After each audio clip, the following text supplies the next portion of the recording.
যদি তুমি এমন ব্যক্তিত্ব তৈরি করতে চাও যা তোমাকে এই ভিড় থেকে আলাদা করে তুলবে, তাহলে এই ভিডিওটি অবশ্যই দেখো।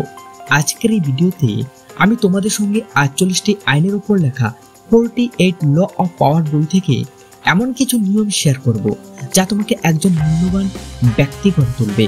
সবাই তোমাকে সম্মান করবে এবং তুমি আগের চেয়ে আরো বেশি শক্তিশালী হয়ে উঠবে। আর এমন ভিডিও দেখার জন্য চ্যানেলটি অবশ্যই সাবস্ক্রাইব করতে ভুলবে না। তাহলে চলো এই নিয়মগুলি সম্পর্কে জানি যা তোমাকে আরো শক্তিশালী করে তুলবে। নাম্বার 1, রহস্যই ক্ষমতা। কখনো মানুষকে বলবে না যে তুমি কি করছো, কি ভাবছো বা কি পরিকল্পনা করছো, বরং এমন ভাবে থাকো যেন তোমার কোনো লক্ষ্যই নেই, তুমি কিছুই করছো না, তুমি একটি সাধারণ জীবন কাটাচ্ছ, কিন্তু একা একা কঠোর পরিশ্রম করতে থাকো, কাউকে কিছু না জানিয়ে নিজের লক্ষ্যে কাজ করতে থাকো। কারণ যদি তুমি মানুষকে বলে কাজ করো তাহলে কেউ তোমার উপর ইচ্ছিত হবে, কেউ তোমার সঙ্গে প্রতিযোগিতা করতে চাইবে, কেউ তোমার পা টেনে ধরবে এবং কেউ তোমার পতনের জন্য প্রার্থনা করবে। কিন্তু যখন তুমি কাউকে কিছু না জানিয়ে কাজ করবে তখন তুমি কোনো বাধা ছাড়াই এগিয়ে যাবে। রহস্যের মধ্যেই নিজেকে শক্তিশালী করে তোলো। তাই মানুষকে বলবে না যে তুমি আসলে কি করছো বা তোমার লক্ষ্য পরিকল্পনা কি। তোমার সবকিছু এতটা ব্যক্তিগত হওয়া উচিত যাতে লোক তোমাকে এমন মনে করে যে তুমি কিছুই করতে পারবে না, কিন্তু বাস্তবে তুমি তাদের থেকে অনেক এগিয়ে যাবে। নাম্বার 2, ইগনোর করার ক্ষমতা। যারা তোমাকে অপমান করে, যারা তোমাকে খারাপ কথা বলে, তোমাকে ঠাট্টা করে, গুরুত্ব দেয় না, তাদের থেকে প্রতিশোধ নেওয়ার সবচেয়ে ভালো উপায় হলো তাদের ইগনোর করা শেখো। ইগনোর করাই সেরা প্রতিশোধ। মানুষ তোমাকে যতই জ্বালাক বা যতই ব্যঙ্গ করুক না কেন, কখনো তাদের কথায় প্রতিক্রিয়া দেখাবে না, বরং তাদের ইগনোর করতে শেখো।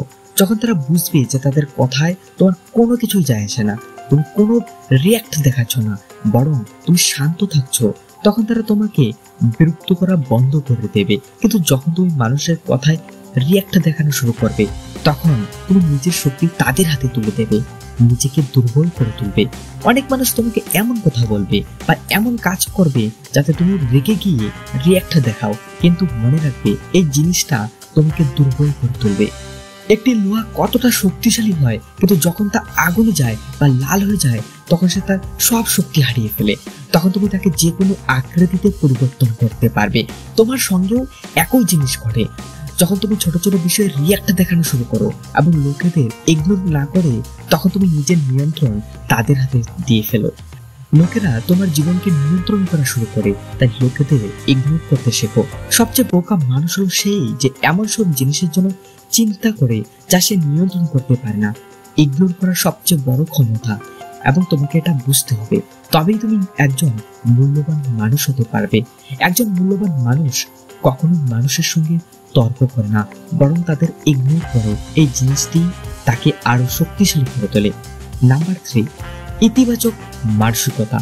তুমি নিজের সম্পর্কে যা কিছু বলো তোমার অবচেতন মন তা শুনতে থাকে এবং সেই অনুযায়ী কাজ করে। একজন শক্তিশালী মানুষ পজিটিভ মানসিকতার জাদু জানে। সে কখনো নিজের সঙ্গে এমন কথা বলে না যা থেকে তার নেতিবাচক ধারণা তৈরি হয়। যদি তুমি নিজেকে অন্যদের থেকে ভালো মনে করতে থাকো তাহলে তোমার মূল্য ধীরে ধীরে বাড়তে থাকবে। যদি তুমি নিজেকে অন্যদের থেকে কম মূল্যবান মনে করো তাহলে তুমি তাদের থেকে কম হতে থাকবে। যদি তুমি নিজেকে বলতে থাকো যে তোমার ভাগ্য খারাপ, তাহলে যদি তোমার ভাগ্য খারাপ নাও থাকে তবে খারাপ হয়ে যাবে। আর যদি তুমি নিজেকে বলতে থাকো যে তোমার ভাগ্য সবচেয়ে ভালো, তুমি সবচেয়ে বেশি শক্তিশালী, তুমি সবচেয়ে বেশি আকর্ষণীয়, তাহলে যদি তুমি নাও হও তবে হয়ে যাবে।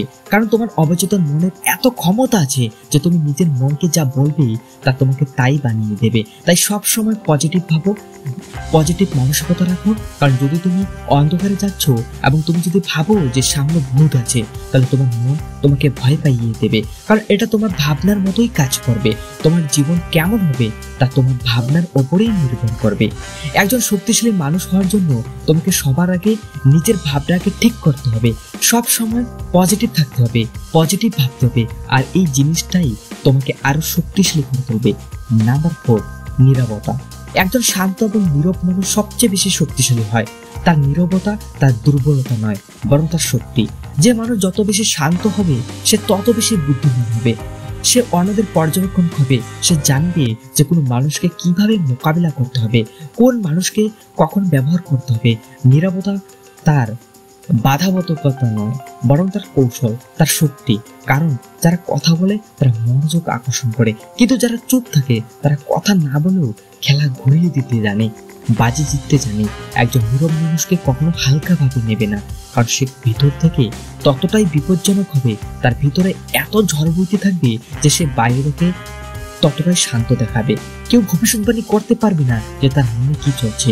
তোমার নীরবতা তোমার শক্তি হয়ে উঠতে পারে যদি তুমি সেটাকে সঠিকভাবে ব্যবহার করতে শিখতে পারো। নাম্বার 5, কখনো পিছনে ছুটবে না। কখনো একজন সস্তা মানুষ হয়ে অন্যের পিছনে ছুটবে না। যদি সে তোমাকে গুরুত্ব না দেয়, তোমাকে ইগনোর করে, তাহলে তুমি নিজের মূল্য কমানোর কোনো প্রয়োজন নেই। তুমি তখনই আরো শক্তিশালী হবে যখন তুমি মানুষকে ইগনোর করা শিখবে এবং তাদের পিছনে নিজের থেকে ছুটতে যাবে না।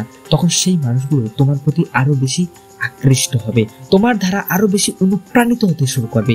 এই পৃথিবীতে সেই মানুষের পিছনেই লোক ছোটে যারা তাদের ইগনোর করে। তাই মানুষের পিছনে ছোটা ছেড়ে দাও, নিজের লক্ষ্যের পিছনে ছোট, নিজের জীবনকে এতটাই সফল করে তোলো যে কেউ তোমাকে ইগনোর করার ভুলটা যেন না করে। লোকেরা যেন নিজে থেকে তোমার পিছনে হেঁটে আসে এবং তোমার খোঁজ খবর নেয়। সবার আগে নিজের একটি মর্যাদা তৈরি করো, তাহলে সবাই তোমাকে সম্মান করতে বাধ্য হবে। আরো বেশি শক্তিশালী হওয়ার জন্য চ্যানেলটি সাবস্ক্রাইব করতে ভুলবে না। দেখা হবে নতুন কোনো ভিডিওতে।